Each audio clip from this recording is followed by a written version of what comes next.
यानी आईआरएफसी की बात करें तो यहाँ पे कुछ बड़ी अपडेट निकल के आ रही है, जिनको हम एक-एक करके डिस्कस करेंगे। आईआरएफसी आपको ये पता ही होगा कि रेलवे सेक्टर को फंड प्रोवाइड करते हैं, जो रेलवे की इंफ्रा कंपनी है उनके लिए फंड प्रोवाइड करने के लिए इसको बनाया गया था। लेकिन इसका बिज़नेस अब फैल चुका है। कंपनी अब पावर सेक्टर को भी फंड प्रोवाइड करने लगी है। पहले रिन्यूएबल एनर्जी से शुरुआत की थी, अब थर्मल पावर प्लांट के लिए भी फंड प्रोवाइड करे। यानी कंपनी का पोर्टफोलियो बढ़ चुका है। ऐसे में आने वाले इसमें उम्मीद बहुत ज़्यादा है। कंपनी सबसे बड़ी बात है कि किसी प्रकार के टैक्स के दायरे में नहीं, इनको टैक्स नहीं पे करना पड़ता सरकार को। और दूसरी तरफ देखें तो इनका खर्च बहुत ही कम है। ऐसे में ये सब बिज़नेस मॉडल बहुत अच्छा है। दूसरी तरफ अगर हम रेल विकास निगम लिमिटेड की बात करें तो यह स्टॉक बहुत कमाल कर रहा है। स्टॉक की प्राइस भले नीचे हो, लेकिन कंपनी का बिज़नेस बहुत ज़बरदस्त ग्रो कर रहा है और इसकी ऑर्डर बुक लगातार बढ़ रही है। कंपनी तेज़ी से अपने बिज़नेस को फैला रही है इंडिया में भी और ग्लोबल मार्केट में। ऐसे में आने वाले में क्या संभावना बन रही है उसको समझेंगे, क्योंकि रिजल्ट फिर हमारे सामने आने वाला क्वार्टर 2 का क्या उम्मीद कर सकते हैं। लेकिन फ्रेंड्स, उससे पहले अगर आप पहली बार हमारे चैनल पे आए तो चैनल को सब्सक्राइब कर दीजिए, एक बेल आइकॉन दबा दीजिए ताकि जब भी नया वीडियो बने पहला नोटिफिकेशन आपको मिले। वीडियो पसंद आए तो लाइक से जरूर कीजिए। चलो फ्रेंड्स, वीडियो स्टार्ट करते हैं। मैं हूँ आपका दोस्त एसपी दवे और हमारे अपने चैनल ऑनलाइन कमाई में आपका बहुत बहुत स्वागत है। सबसे पहले आईआरएफसी के कारोबार की बात कर ले तो 126 पर क्लोजिंग थी, जहाँ पे 1.13% की तेजी देखने को मिली। फिलहाल आप देखोगे स्टॉक अभी भी देखें तो अपने ऊपरी प्राइस से जो तेजी में बनी थी उससे करीब 100 रुपीज़ नीचे, क्योंकि 229 का इसने हाई बनाया हुआ पिछली बार तेजी में। उसके बाद स्टॉक फिलहाल इस लेवल के आसपास बहुत समय से, लेकिन अब यहाँ से एक फ्रेश संभावना पॉजिटिव बनती हुई दिखाई दे रही है। तो यहाँ पे जो बड़ी अपडेट निकल के आ रही है, देख सकते हो कि बोर्ड ऑफ डायरेक्टर की तरफ से जो एक्सचेंज ने पेनल्टी लगाई थी दोनों ही एनएससी और बीएसई ने, उसके बदले में इन्होंने अपना जवाब दिया है। तो ये देख सकते हो कि जो इनके ऊपर एलिगेशन था, जिसमें आप देखो कि ऑडिट और nomination, remuneration, stakeholder relationship वगैरह जो भी कंपनी से संबंधित जानकारी शेयर करनी थी, जो अपॉइंटमेंट वगैरह करनी थी, वो पूरे फुलफिल नहीं हो पाए। और इसी वजह से ये एक्सचेंज ने इनके ऊपर पेनल्टी लगाई है कि जो बोर्ड ऑफ डायरेक्टर की संख्या होनी चाहिए उतनी पूरी संख्या नहीं है। दूसरे और भी जो सब रीजन है उसी को लेकर ये पेनल्टी लगाई गई है।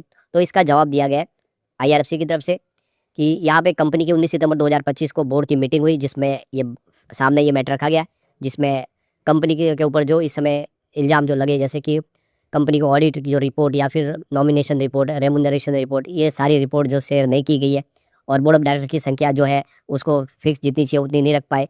तो इसको लेकर क्लियरिफिकेशन दिया गया है कंपनी की तरफ से कि आईआरएफसी जो है यह एक गवर्नमेंट कंपनी है और इसके ऊपर जो कंट्रोल है वो प्रेसिडेंट ऑफ इंडिया का है। इसमें कंपनी के बोर्ड का कोई दखल नहीं है, कंपनी फैसले नहीं ले सकती।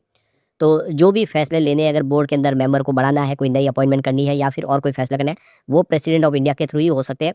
तो मिनिस्ट्री ऑफ रेलवे के तहत इसमें कार्रवाई होती है। हमारा इस पर कोई डायरेक्ट कंट्रोल नहीं है और इसीलिए हमारे ऊपर जो ये फाइल लगाया गया उसको आपको माफ़ करना चाहिए, क्योंकि उस दायरे में हम नहीं आते, ये उन्होंने जवाब दिया है।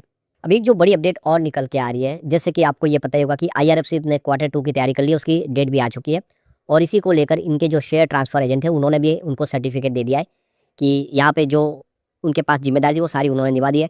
तो Beetal financial and computer service limited इनके शेयर ट्रांसफ़र एजेंट है और उनका जो काम था उन्होंने बखूबी निभा दिया है, सारी जिम्मेदारी कंप्लीट हो चुकी है। ऐसे में अब क्वार्टर 2 का रिजल्ट लाया जा सकता है। तो बिल्कुल सर्टिफिकेट मिल चुका है आईआरएफसी को अपने शेयर ट्रांसफ़र एजेंट की तरफ से।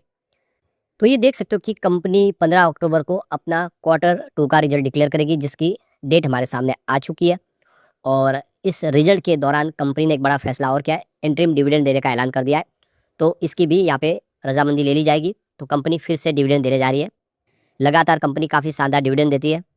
यहाँ पे देख सकते हो कि डिविडेंड के लिए रिकॉर्ड डेट भी फाइनल कर दी गई है, वो है फ्राइडे 24 अक्टूबर 2025। इसका मतलब जिनके भी डीमैट अकाउंट में शेयर 24 अक्टूबर 2025 को होंगे वो सारे एलिजिबल है, उनको इंटरिम डिविडेंड मिल जाएगा। तो ये डेट आपको खास ध्यान रखनी है, क्योंकि इस डेट के बाद अगर आप शेयर खरीदे तो आपको डिविडेंड नहीं मिल पाएगा। वैसे डिविडेंड के लिए आप देखिए शेयर होल्डर की रजामंदी लेनी होगी तो बोर्ड ऑफ डायरेक्टर की मीटिंग होगी, उसके दौरान यहाँ पे कंपनी की तरफ से इसके ऊपर फैसला किया जाएगा। इसके अलावा रिजल्ट के बाद कॉन्फ्रेंस कॉल होगी, जिसमें कंपनी के जो सीनियर लीडर्स है और जो बोर्ड ऑफ डायरेक्टर के सदस्य है वो सारे एनालिस्ट के साथ में इस रिजल्ट को डिस्कस करेंगे। तो ये देखिए गुरुवार 16 अक्टूबर 2025 को सुबह 11 बजे ये कॉन्फ्रेंस कॉल शुरू होगी, जिसमें इन्वेस्टर कॉल के दौरान सभी सवालों के जवाब दिए जाएंगे और आगे की रणनीति तय की जाएगी, जिसके ऊपर जानकारी दी जाएगी। अब अगर हम रिजल्ट की बात करें तो पिछला क्वार्टर 1 का रिजल्ट काफ़ी ठीक था। नेट प्रॉफिट 1746 करोड़ के आसपास रहा था, जिसमें 11% की जंप देखने को मिली थी। पिछले साल सेम क्वार्टर में 1577 करोड़ के आसपास था। और कंपनी की रेवेन्यू की बात करें तो 6915 करोड़ के आसपास रहा, जहाँ पे 2% की वृद्धि देखने को मिली। पिछले एक साल पहले यह 6766 करोड़ के आसपास था। तो कंपनी का रेवेन्यू और प्रॉफिट दोनों ही बढ़ा है। और क्वार्टर की बात करें तो अगर क्यू ऑन क्यू बेसिस में भी 3.8% की वृद्धि देखने को मिली है। क्वार्टर 4 के दरमियान 1682 करोड़ के आसपास का इनका प्रॉफिट था। और अगर बात करें रेवेन्यू की, तो यहाँ पर भी 2.8% की वृद्धि देखने को मिली। क्वार्टर 4 में 6723 करोड़ के आसपास रेवेन्यू था। ओवरऑल प्रदर्शन अच्छा है और उम्मीद है